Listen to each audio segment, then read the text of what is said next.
함께 나누실 말씀은 누가복음 5장 36절부터 39절입니다. 또 비유하여 이르시되 새 옷에서 한 조각을 찢어 낡은 옷에 붙이는 자가 없나니 만일 그렇게 하면 새 옷을 찢을 뿐이요 또 새 옷에서 찢은 조각이 낡은 것에 합하지 아니하리라. 새 포도주를 낡은 가죽 부대에 넣는 자가 없나니 만일 그렇게 하면 새 포도주가 부대를 터뜨려 포도주가 쏟아지고 부대도 버리게 되느니라. 묵은 포도주를 마시고 새 것을 원하는 자가 없나니 이는 묵은 것이 좋다 함이라. 아멘. 우리가 지난 시간에 무화과 나무의 비유를 함께 나누었습니다. 사실 무화과 나무의 비유라기보다는 무화과 나무를 비유로 배워라 이렇게 명령하신 것인데, 이제 하나님 나라의 사이클이 어떤 것인지를 보여주신 것이다 이렇게 볼 수 있을 것 같습니다. 하나님은 저도 이렇게 돌아보면은 항상 잘 되게 하시는 건 아닌 것 같아요. 항상 무너지고 세워지고 무너지고 세워지고 이런 사이클을 반복하는데, 예수님께서 무화과 나무의 그 사이클을, 회복 사이클을 말씀하시면서 하나님 나라도 그와 같을 것이다 라고 말씀을 하셨다, 이렇게 보면 될 것 같습니다. 오늘은 예수님 비유 중에서 가장 유명한 비유 중에 하나를 함께 나누도록 하겠습니다. 옛날에 박명수 씨가 무한도전에서도 이 비유를 하더라고요. 그래서 이거는 웬만한 사람들은 다 아는 비유죠. 이 비유는 공관복음에서 모두 등장을 하고 있고요. 각 복음서마다 조금씩 다르기는 한데, 이제 누가복음이 가장 상세하고 의도가 분명하기 때문에 오늘은 누가복음을 위주로 강해를 좀 해보도록 하겠습니다. 먼저 예수님의 비유의 내용을 좀 살펴봐야 할 것 같아요. 예수님은 새로운 전을 헌 옷에 사용하는 일이 없고 새 포도주를 낡은 부대에 넣는 자가 없다라고 비유를 하셨어요. 그러니까 제가 이제 공부를 아이들이랑 할 때 있잖아요. 여담인데, 공부를 잘하는 애들은 되게 질문이 많아요. 그러니까 저를 귀찮게 해요. 그러니까 이번에도 보면은 애들이 대부분 잘 봤거든요, 시험을. 근데 엄청 어려운 시험도 있고 쉬운 시험도 있잖아요. 근데 잘 보는 애들의 특징이 그래요. 그러니까 예를 들어서 영어 문장이 이렇게 나오잖아요. 그러면 그냥 우린 읽고 넘어가는 것도 왜 이게 여기 있어 이런 걸 반드시 물어봐요. 그렇게 귀찮게 하는 애들은 90점 아래가 없어요. 그러니까 항상 그래서 공부를 잘할 때 이렇게 사소한 걸로 많이 고민을 해야 되는구나 이런 거를 많이 느끼는데, 사실은 이게 좀 이해가 잘 안 되시지 않으세요? 사실 우리가 옷 이렇게 수선할 때도 새로운 전 끌고 와서 수선하기도 하잖아요. 근데 예수님은 새로운 전을 헌옷에 사용하는 일이 없대요. 그리고 우리가 뭐 이렇게 용기 담을 때도 이때 당시만 해도 낡은 부대는 용기거든요. 걷다 새로 넣을 수 있잖아요. 그쵸? 근데 예수님께서는 그렇게 하는 사람이 없대요. 근데 이거는 그 당시의 그 어떤 문화 그리고 상황을 좀 이해를 해야 되는데, 예수님 당시에 전은 고가의 물건이었어요. 그런데 새로운 전을 헌옷에다가 붙이잖아요. 그리고 수선을 해놓고 이렇게 세탁을 해버리면 옷이 더 뜯어졌어요. 그때 당시는. 지금 세탁이랑은 기술이 다르기 때문에, 그래서 새로운 거 이렇게 붙여놨는데 그 다음에 터져지는 거예요. 그래서 옷도 버리게 되고 새천도 버리게 됐어요. 그래서 이 당시에는 헌옷에 새천을 붙이는 경우가 거의 없었어요. 그리고 가죽 부대는 당시 포도주를 이렇게 저장하던 용기였는데, 이미 사용됐던 가죽 부대는 이 포도주가 발효가 되잖아요. 이렇게 팽창한단 말이죠. 그래서 낡은 부대도 이렇게 팽창이 돼요. 그래서 새로운 걸 넣으면 새로운 포도주가 이렇게 발효하면서 포도 가죽도 뜯어졌어요. 그래서 이렇게 쓰는 경우가 하나도 없었다는 것이죠. 그 당시에는. 그래서 그 당시 사람들은 이거를 정확하게 이해하고 있었을 것이거든요. 그러다 보니까 그걸로 예수님께서 이렇게 비유를 해주신 것이에요. 그러니까 여기서 이제 우리가 예수님의 섬세함을 이해할 수 있는데, 예수님은 항상 우리에게 이해할 수 없는 언어들로 설명하지 않아요. 그러니까 우리 하나님의 성격을 우리가 좀 이해를 해야 되는데, 이번 주에도 제가 성경 공부할 때도 말씀드렸지만 마리아가 아주 중요한 특징이 하나 있어요. 마리아에게서 나타나는. 마리아는 자기에게 일어나는 일을 허투루 넘기는 케이스가 없어요. 마리아는 다 끌고 모아요. 그리고 이게 하나님의 뜻인지 아닌지를 고민했다고 말해요. 성경에서 계속. 그러니까 예수님께서도 비유를 하셨는데 한 번이라도 뭐 소크라테스처럼 어려운 비유를 드신 게 없다. 아주 쉽고 간단한 걸로 이야기하셨다. 그래서 하나님은 우리에게 항상 우리의 삶의 언어로 말씀하고 계신다. 이런 것들을 우리가 좀 살펴볼 수 있을 것 같아요. 이 비유를 좀 이해하기 위해서는 이 비유가 나오게 된 배경을 조금 살펴봐야 되겠죠. 누가복음 5장 27절입니다. 그 위에 나가사 레이라 하는 세리가 세간에 앉은 것을 보시고 나를 쫓으라 하시니 저가 모든 것을 버리고 일어나 쫓으니라. 레이가 예수를 위하여 자기 집에서 큰 잔치를 하니 세리와 다른 사람들이 많이 함께 앉았는지라 이렇게 나옵니다. 예수님께서 이 비유를 하시기 직전에 어떤 일이 있었냐 하면은 레이라는 사람을 부르셨어요. 근데 레이를 부르시는 장면을 헬라 원문으로 보면 예수님이 가셔서 걔를 보셨다 이렇게 나와요. 그러니까 이런 것도 되게 우리에게 위로가 되죠. 우리를 예수님께서 보고 계시다는 거. 우리를 찾아와서 우리를 부르실 때 보고 계셔요. 그런데 뭐라고 하시냐면 나를 따라라 이렇게 하거든요. 명령으로 나를 따라와 이러니까 레이가 다 버리고 예수님을 쫓아요. 이런 것도 우리가 이제 따져 물어야죠. 어떻게 이러죠? 그러니까 본 회포라는 사람이 한 말이긴 한데 그 예수님의 제자들에게 예수님은 한 번도 내가 천국 줄 테니까 따라와 이렇게 말씀하신 적이 단 한 번도 없어요. 예수님이 나를 따라오라는 건 명령이에요. 조건부가 안 붙은. 그거에 설득이 돼가지고 예수를 따라 나왔어요. 근데 문제는 레이의 직업이 세리라는 거예요. 그러니까 요즘 말로 하면은 제가 얼마 전에 그 넷플릭스에서 도적이라는 드라마를 봤는데 거기 보면은 이제 일제강점기가 나오거든요. 거기 보면 친일파들이 나오잖아요. 그쵸? 일제강점기에 이 세리라는 직업은 원래 로마를 위하던 사람들이에요. 일하던 사람들. 그래서 민족의 반역자, 친일파 이렇게 손가락질을 받던 사람들이에요. 그런데 예수님께서 그 사람을 불러다가 나를 따라와라 그랬던 거예요. 그래서 레이가 예수님을 따라가기 위해서 자기의 모든 걸 다 버리고 예수님을 따라가거든요. 그리고 뭘 여냐면 잔치를 열어요. 그러니까 그냥 잔치를 열었나 봐 이렇게 생각하시면 안 되고 제가 봤을 때는 천국 잔치 같았어요. 죄인이었던 세리가 예수 그리스도를 따라서 하나님의 백성이 된 거잖아요. 예수님께서 그러시잖아요. 죄인 하나가 이 땅에서 회개를 하면 하늘에 있는 의인이 잔치를 벌인다고. 저는 그런 잔치 같았거든요. 그런데 바리새인과 서기관들이 와서 이것을 헬라어 원문으로 보면 예수를 비난합니다. 어떻게 세리를 부릅니까? 어떻게 세리와 밥을 먹습니까? 이러고 비방을 막 쏟아내요. 그러고 난 다음에 예수님이 이 비유를 하신 거예요. 그럼 이 비유의 취지는 뭘까요? 율법주의. 조금 더 확장해 보면 종교의 관습과 관행에 익숙한 자들이 예수의 진리의 배척자가 될 수 있다는 걸 보여주는 거예요. 저도 설교를 하다 보면 다른 교회 가서 설교를 하잖아요. 그러면 초신자들이 훨씬 더 쉬워요. 이미 자기들이 익숙해져 있는 관행들 있잖아요. 그런 거를 마치 성경이 말한다고 생각을 하고 믿고 있는 사람들이 있거든요. 그런 사람들한테 본질적인 이야기를 하면 대부분 싫어합니다. 엄청 싫어해요. 다 싫어요 박아요. 예수님도 진리를 가르치셨어요. 그리고 죄인이 회개를 했으니까 좋은 일이잖아요. 그러면 서기관과 바리새인들은 박수를 쳐야 되잖아요. 회개했네 이러고. 근데 뭐라 그러냐면 죄는 더러운데 왜 부르셨냐 이거예요. 그걸 보시면서 예수님께서 뭐라 그러냐면 너네는 묵은 거야.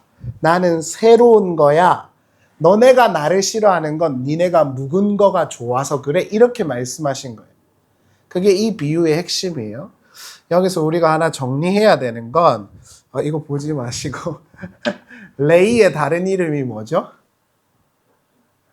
마태입니다. 마태복음을 쓴 마태가 이 사람이에요. 그러니까 너무 소름 끼치지 않나요? 죄인으로 일하고 로마에서 세금을 걷던 사람이 예수 그리스도로 말미암아 은혜를 깨달아 완벽하게 새 사람이 된 거예요. 마태의 이름 뜻이 뭐죠? 마티디아, 하나님의 선물이란 뜻이에요.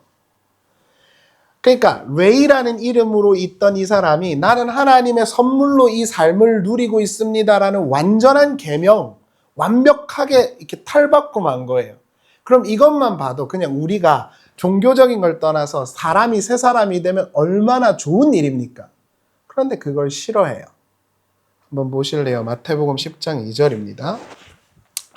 12사도의 이름은 이러하니 베드로라 하는 시몬을 비롯하여 그의 형제 안드레와 세베대의 아들 야고보와 그의 형제 요한, 빌립과 바돌로메와 도마와 세리, 마태 이렇게 나오죠.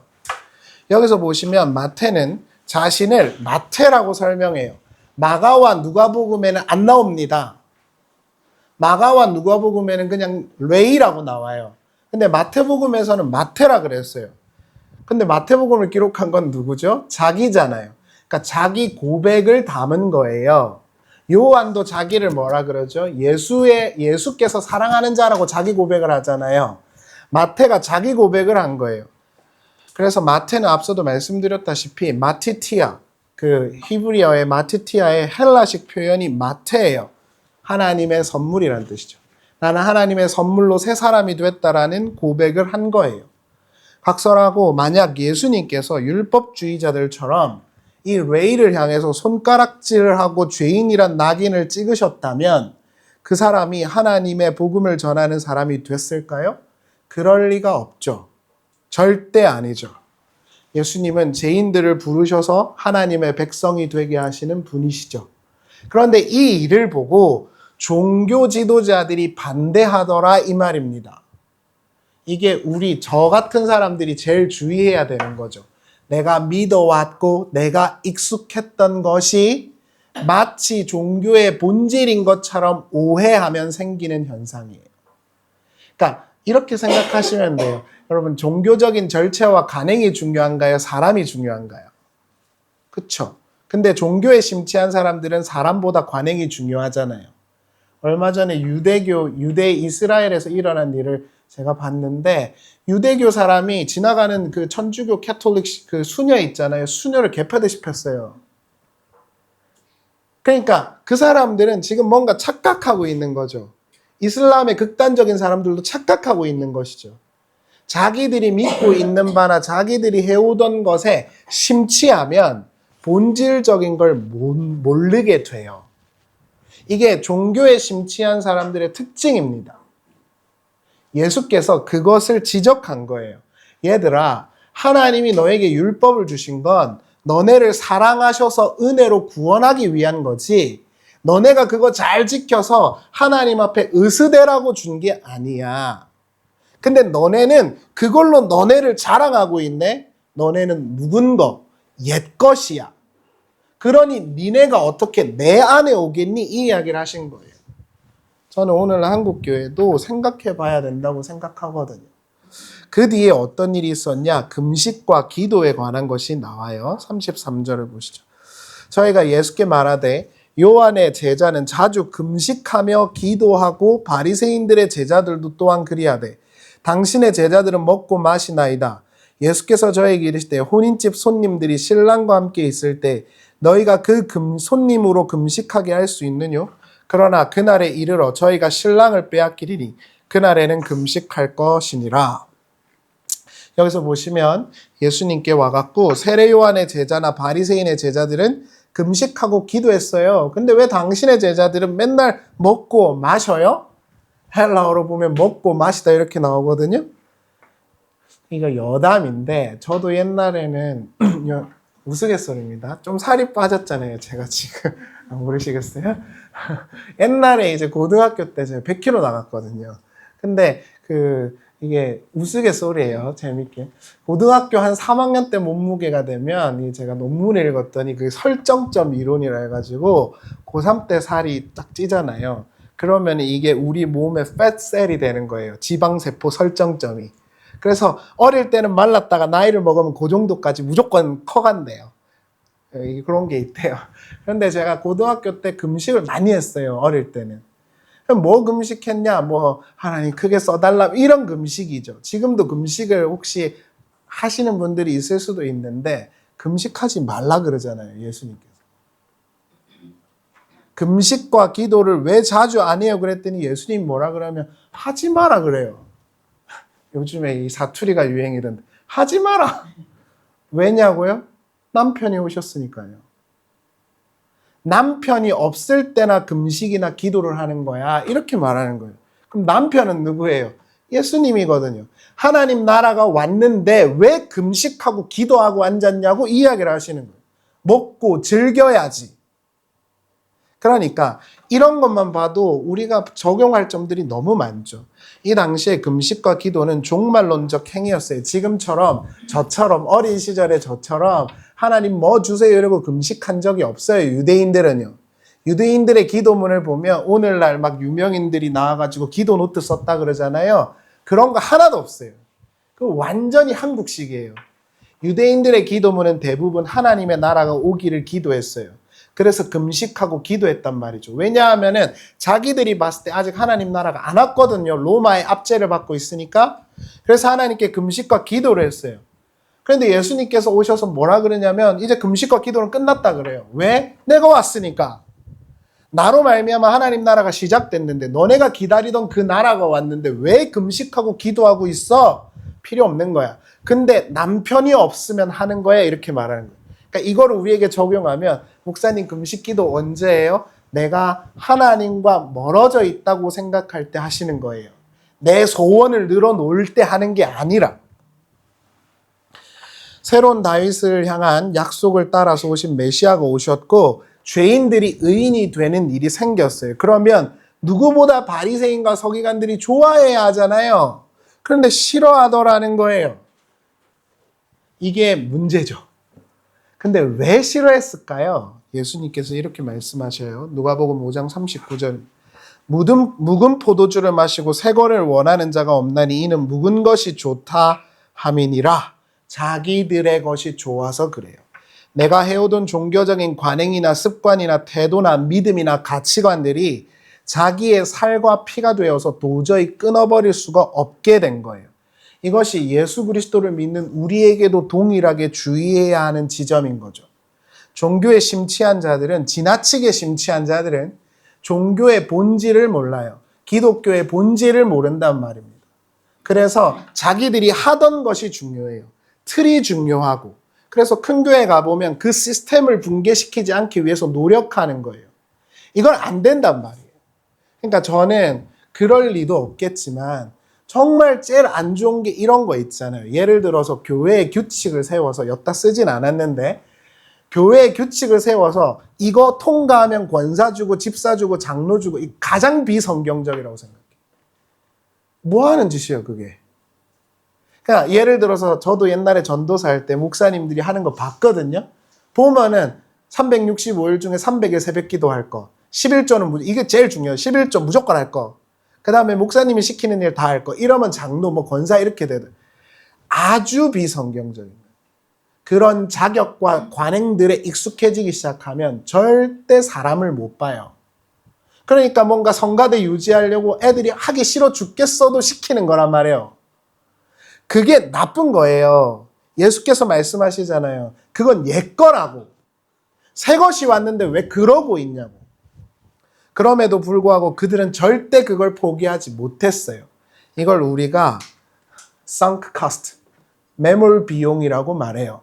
매몰 비용의 오류 혹시 들어보셨어요? 이런 것이죠. 저는 주식을 안 합니다. 몰라요. 할 줄을 몰라요. 그래서 저 오직 저축만 하는데 주식을 하면 얼마 전에 저 아는 목사님이랑 막 이야기를 하는데 목사님이 저한테 그러는 거예요. 목사님, 10% 정도 딱 이렇게 올라가면 그때 끊어야 된대요. 나는 못해요. 난 몰라요. 근데 이게 10% 떨어졌다. 그러면은 회복을 기대하지 말고 빨리 빼야 된대요. 사람 마음이 그렇대요. 자기가 투자한 거를 못 거둬들이는 거예요. 이게 매몰 비용의 오류예요. 그래서 더 큰 피해가 생기는 거예요. 바리새인들이 거기 빠져 있는 거예요. 나는 그걸 열심히 했어요. 근데 예수님이 오셔서 그게 틀렸대요. 그럼 발을 빼야 될 거 아닙니까? 근데 못 뺀다고요. 그러니까 이 두 세계가 계속 싸워요. 우리가 신앙생활을 할 때 저는 그래요. 하나님이랑 트러블이 생길 때는 반드시 그렇습니다. 내가 생각하고 내가 익숙해 하는 것과 하나님이 일하시는 방법은 반드시 다릅니다. 그때 진짜 신자들은 주여 주께서 하시는 대로 될 것입니다 라고 말할 거예요. 그러나 바리새인들처럼 종교심에 심취한 자들은 주여 이건 아니지요 그러겠죠. 그러면 트러블이 생겨요. 항상 예수님과 대적했던 사람들은 그래요. 지금 내가 하나님과 좀 뭔가 마음이 좀 안 좋다. 그러면 내가 지금 하나님이 일하시는 것에 대해서 동의를 못하는 거예요. 근데 아셔야 되는 건 하나님은 내가 바라는 대로 일하지를 않아요. 그때 신자는 어떻게 해야 하냐는 거죠. 그때 신자는 하나님 아버지의 그 뜻을 받아들이는 것으로 그 태도를 보이겠죠. 그럼 그 사람은 새 거예요. 근데 옛것인 사람은 절대 그게 안 된다는 거예요, 지금. 따라서 예수 그리스도께서는 지금 우리에게 그걸 말씀하시는 거예요.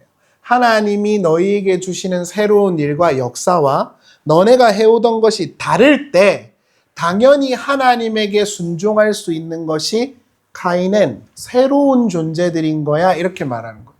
근데 바리새인과 서기관들은 그게 안 돼요. 왜냐? 내가 믿어온 게 있거든요. 그래서 저도 굉장히 힘들었어요. 여러분들도 예전에 내가 막 해오던 거 이런 거 고치는 거 힘드셨잖아요. 나 옛날에 막 새벽 기도 가야 마음이 편했는데 그래야 하나님이 기뻐하시는 줄 알았는데 안 가면 뭔가 죄책감 들고 막 그런 거. 사실은 그런 게 아니잖아요. 새벽 기도도 제가 까면 안 되는데 새벽 기도도 원래는 한두 개만 있는 거예요. 여러분 마틴 루터가 깨갖고 새벽에 기도했다는 말 들어보셨어요? 없잖아요. 전 깔뱅을 좋아하는데 깔뱅 그런 거 한 번도 못 봤어요. 새벽 기도는 원래 길선주 목사님이 하나님의 그 뜻을 궁금해하고 찾기 위해서 새벽에 일어나서 하나님께 기도하던 게 새벽 기도가 된 거예요. 사람들한테 올무로 준 게 아니라. 실제로 이 비유가 있은 후에 이상한 이야기 하나가 더 등장을 하거든요. 누가복음 6장 1절을 보시죠. 안식일에 예수께서 밀밭 사이로 지나가실 때 제자들이 이삭을 잘라 손으로 비비어 먹으니 어떤 바리새인들이 말하되 어찌하여 안식일에 하지 못할 일을 하느뇨. 예수께서 대답하여 가라사대 다윗이 자기와 함께한 자들이 시장할 때 한 일을 읽어보지 못하였느냐. 그가 하나님 전에 들어가서 다만 제사장 외에 먹지 못하는 진설병을 집어먹고 함께한 자들에게도 주지 아니하였느냐. 또 가라사대 인자는 안식일의 주인이라 하시더라. 자, 예수님의 비유를 앞뒤로 이렇게 보면은 안식일에 손으로 이렇게 이삭을 먹는 장면이 나와요. 제자들이. 그랬더니 바리새인들이 와서 또 깝니다. 뭐라고요? 안식일에 왜 먹냐 이거예요. 자, 여러분 하나 질문을 해보죠. 사람이 굶어 죽는 게 낫습니까? 안식일을 어기는 게 낫습니까? 안식일을 어기는 게 낫죠. 이게 동의가 되셔야지. 사람이 굶어 죽는 게 나아요? 안식일을 어기는 게 나아요? 안식일을 어기는 게 낫죠. 안식일도 사람을 위한 거니까. 예수님이 지금 그 이야기를 한 거예요. 니네는 니네가 지키고 익숙한 것을 위해서 사람은 죽어도 상관없다고 말하네? 그러면 니네가 그토록 자랑하는 다윗은 어쩔 거야? 이렇게 예를 든 거예요. 하나님은 율법을 주셨을 때 내 새끼들이 잘 살라고 주신 거지 그거 지키다가 죽으라고 준 게 아닌데 너네는 그 본질을 호도하고 있어. 그러니까 너네는 옛것이지. 지금 이렇게 말한 겁니다. 그러니까 우리도 예수 그리스도를 믿을 때 항상 그거를 생각을 해야 된다는 거예요. 나는 내 신앙은 이게 옳아. 그러니까 다른 사람도 이렇게 해야 돼. 이건 절대 안 되는 거예요. 그렇게 하면 안 돼. 저 같은 사람이 제일 주의해야 돼요.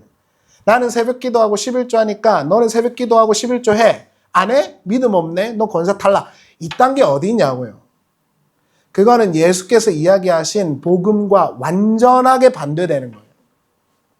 예수님께서 이렇게 말씀하시죠. 마태복음 22장 35절입니다. 제가 약간 감기 기운이 있어서 우리 같이 한번 읽어볼까요? 같이 한번 읽어주세요. 읽겠습니다. 그 중에 한 율법사가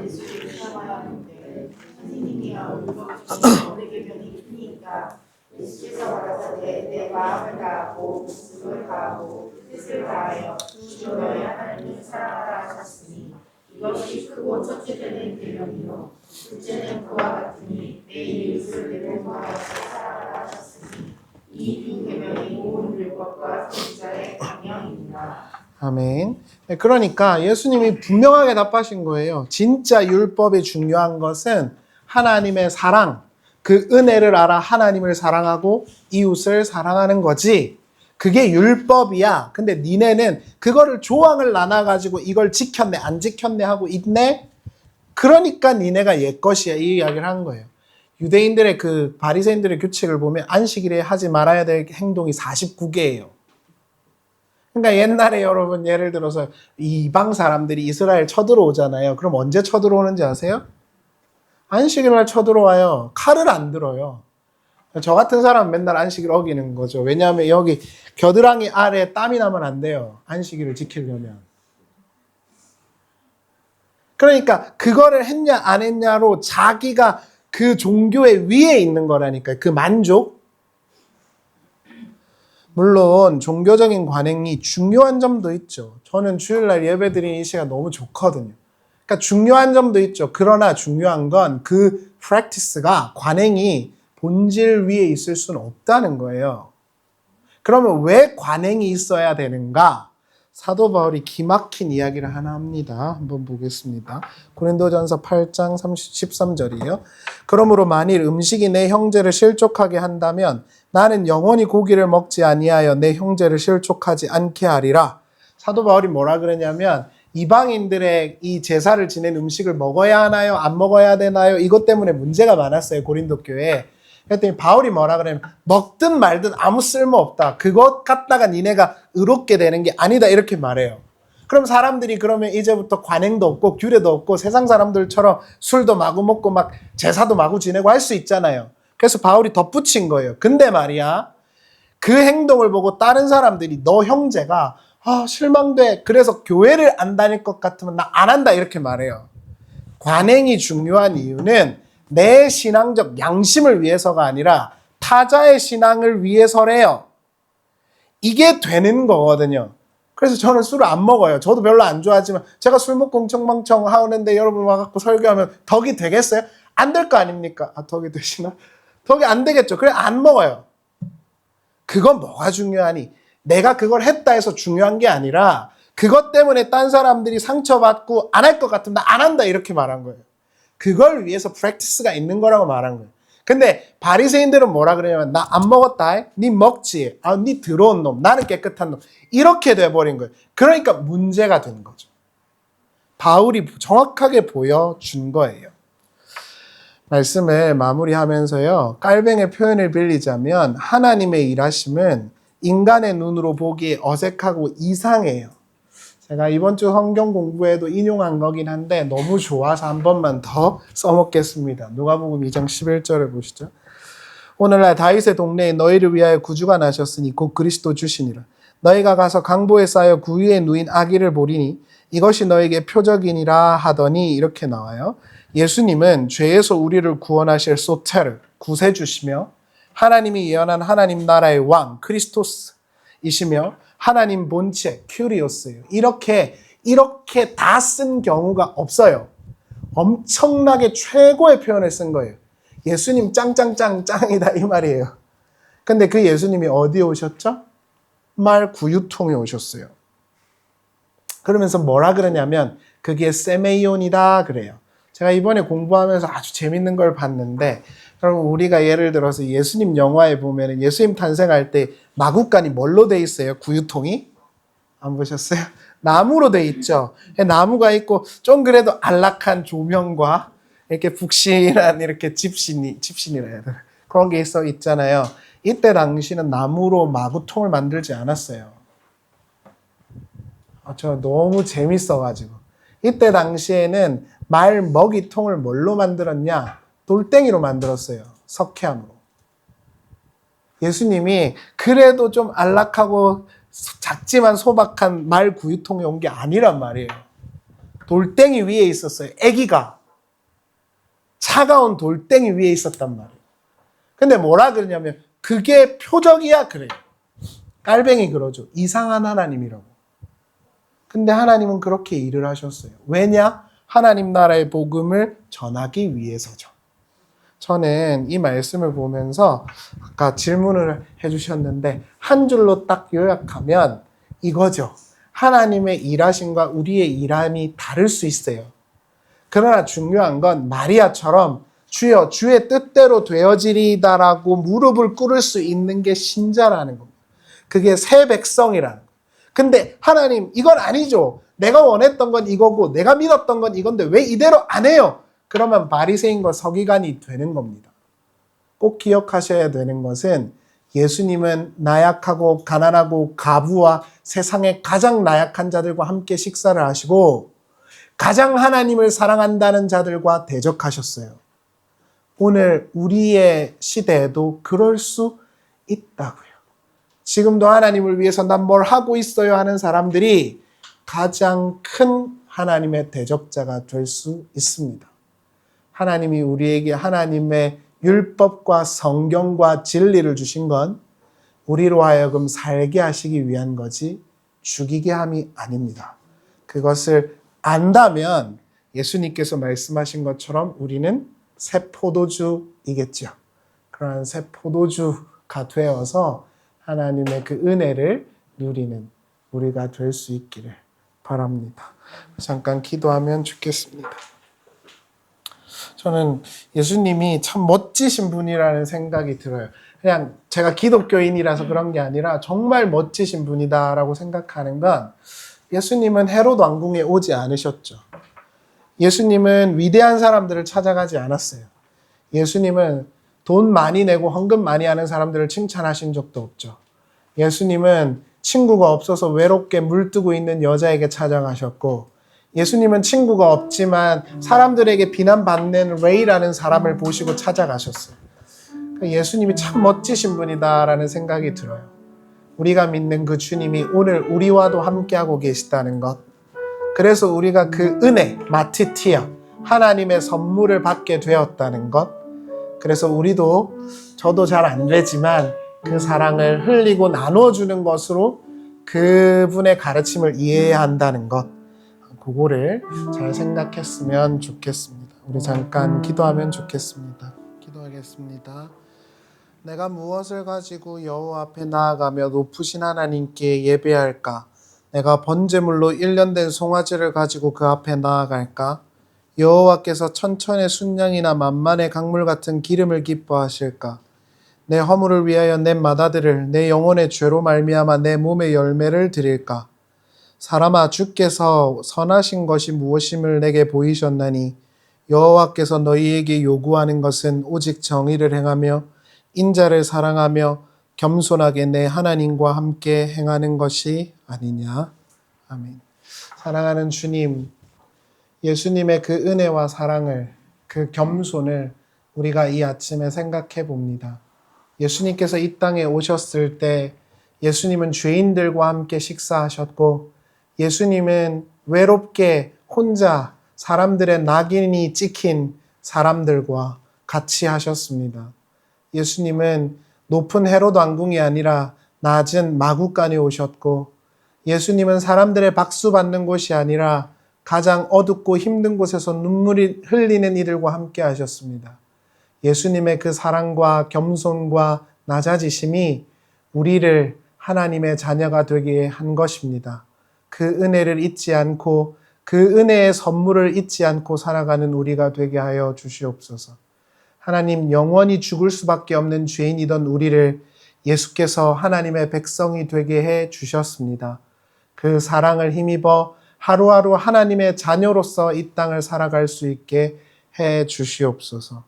하나님, 서기관과 바리새인들처럼 자기들이 지키던 몇 가지 종교적 관습을 사람들보다 우위에 놓으며 사람들을 재단하는 우리가 되지 않게 해주시고 훨씬 더 중요한 하나님 사랑과 이웃 사랑이라고 하는 그 가치들이 무엇인지를 고민할 수 있는 우리가 되게 하여 주시옵소서.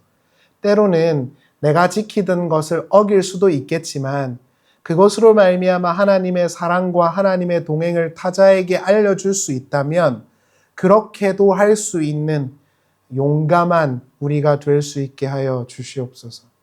사랑하는 주님, 함께 예배하는 분들을 기억해 주시고 하나님 기억해 주시기를 원합니다. 어린아이에서부터 어른들에 이르기까지 각자 필요와 각자의 상황을 주께서 다 아시오니 주여 가장 선하게 역사하여 주시옵소서.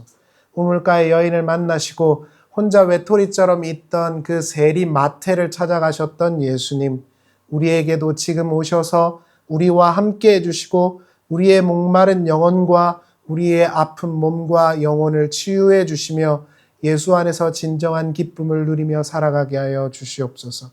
필요를 따라 주께서 책임져 주시고 좋은 사람들도 만나게 해주시고 좋은 기회들도 하나님 주셔서 하나님을 믿고 하나님과 함께하는 것이 기쁜 일이라는 것을 경험하는 우리 모두가 되게 하여 주시옵소서. 주 예수 그리스도의 은혜와 하나님의 사랑과 성령의 교통하심이 사랑하는 성도님들과 함께 하시기를 간절히 축원하옵나이다. 아멘.